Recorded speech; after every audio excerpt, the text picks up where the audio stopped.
Sa pagkakataong ito, ating pag-usapan ang isa sa mga pinaka-nakakapanik na mangyayari sa ating mundo, ang pagkawala ng internet ng ilang buwan. At para sa karamihan, ito ay isang bagay na talaga namang nakakatakot dahil katulad sa tubig at hangin, ang internet ngayon ay isa sa mga pinakapangunahin na needs ng tao, lalong higit sa mga kabataan at sa ekonomiya ay napakalaking kawalan ito kung mawawala ang internet. Halika ating pag-usapan ang isang kaganapan na nagiging hinog na ang solar superstorm na maaring magbibigay ng kawalan ng internet ng ilang linggo o buwan ayon sa isang scientifico na si Professor Peter Becker. Nagtatrabaho kasama ang isang kupunan na may layuning lumikha ng maagang babala para sa mapangarib na solar superstorm na makakasira sa critical na technology na maaring patayin ng solar superstorm ang internet. Ating itong pag-usapan mga kaibigan.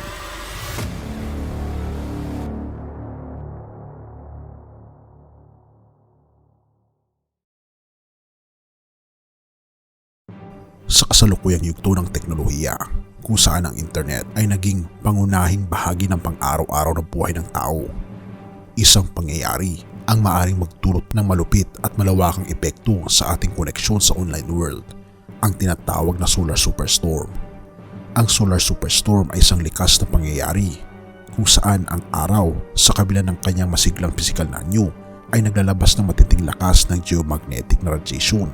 Sa mga panahong ito, maaring magkaroon ng malawakang epekto sa mga teknolohiyang nasa kalapitang kalawakan, kabilang na ang mga satellite na nagbibigay ng koneksyon sa internet. Kung ating mapapansin, ito ang ilan sa mga features na sinasabi na ang solar superstorm ay malapit nang mangyari sa ating planeta dahil nangyari na raw ito noon ikapa ni Becker, isang scientifico na nag-aaral patungkol sa larangan na ito. 1859, nangyari ang solar flare na ito na nakaapekto ng matindi sa planet Earth. Bagaman wala pa naman noong mga satellites, ay pinangangambahan ng mga scientifico na ito'y mangyayari. At ang tinitingnan nila na panahon ay ang taong 2024. Oo mga kaibigan, nakikita nila na ang 2024 ay isa sa mga pinaka-crucial na pangyayari sa araw sapagkat mas magiging matindi ang kanyang pagkakaroon ng solar flare na pwedeng umabot sa mga satellite sa mundo.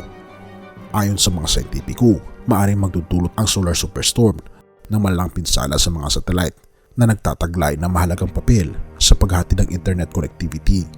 Ang pag-atake ng malupit na geomagnetic radiation ay maaaring maging sanhi ng pagpagsak o malfunction ng mga satellite na magre-resulta sa pansamantala o kahit na matagalang pagkawala ng internet. Sa ganitong sitwasyon, ang Pilipinas kasama ng ibang mga bansa ay makakaranas ng matinding pag-urong sa mga serbisyong online. Mula sa pang-araw-araw na komunikasyon, edukasyon, trabaho at iba't ibang aspeto ng buhay, malaki ang maaaring maging epekto nito sa panghalatang pamumuhay ng tao. Sa harap ng potensyal na peligro, mahalaga ang pagtutok ng bawat bansa sa pagbuo ng mga plano at takbang upang maibsan ang epekto ng solar superstorm. Ika pa ng mga scientifico. Ang mga ahensyang may kinalaman sa teknolohiya at infrastruktura ay dapat magsagawa ng mga hakbang upang mapanatili ang kaligtasan at kalayaan ng bansa sa panahon ng ganitong krisis. Bilang paghahanda, maaaring isagawa ng mga pamahalaan ang mga sumusunod na hakbang na ayon din sa mga scientifico. Una, paghahanda sa backup systems. Pagtataguyod ng mga backup systems para sa kritikal na teknolohiyang nagbibigay ng internet upang mapanatili ang koneksyon sa kabila ng pagkakaroon ng problema sa mga pangunahing sistema. Pangalawa, pagbuo ng resilient na infrastruktura, pagpapalakas at pagpapatibay ng lokal na infrastruktura, lalo na sa rangan ng komunikasyon upang mapanatili ang koneksyon sa gitna ng anumang pagkawalan ng internet. Pangatlo, edukasyon at kampanya, pagbibigay kaalaman sa publiko hinggil sa potensyal na panganib ng solar superstorm at kung paano sila dapat maganda at kumilos sa panahon ng krisis. Pang-apat, koordinasyon sa iba't ibang ahensya. Mahalaga ang koordinasyon at pagkikipagtulungan ng iba't ibang sektor ng gobyerno, pribadong sektor at iba pang sangay ng lipunan upang masiguro ang masusing pagtugon sa anumang krisis. Bagaman ito ay tila isang pangyayaring malayo sa ating pang-araw-araw na buhay, ang mga solar superstorm ay hindi imposible at maaaring mangyari na ito. At sa pagiging handa at pagkakaroon ng tamang hakbang, maaaring maibsan ang potensyal na pinsala nito at mapanatili ang konektado at komunikasyon sa kabila ng hamon ng kalikasan. At kung mangyayari man ito, naniniwala ako na ito ay isa sa mga senyales na tayo ay malapit na sa katapusan ng mundo. Ngunit ang hindi nawawala na koneksyon ay ang ating koneksyon sa ating Panginoong Diyos. Dahil kahit anong mangyari, kung tayo ay tatawag sa Kanya, Siya ay tutugon. Jeremias 33 verse 3, kung mananalangin ka sa akin, tutugunin kita at ipahayag ko sa iyo ang mga bagay na dakila at mahiwaga na hindi mo pa nalalaman. Ito ang sabi ng ating Panginoong Diyos.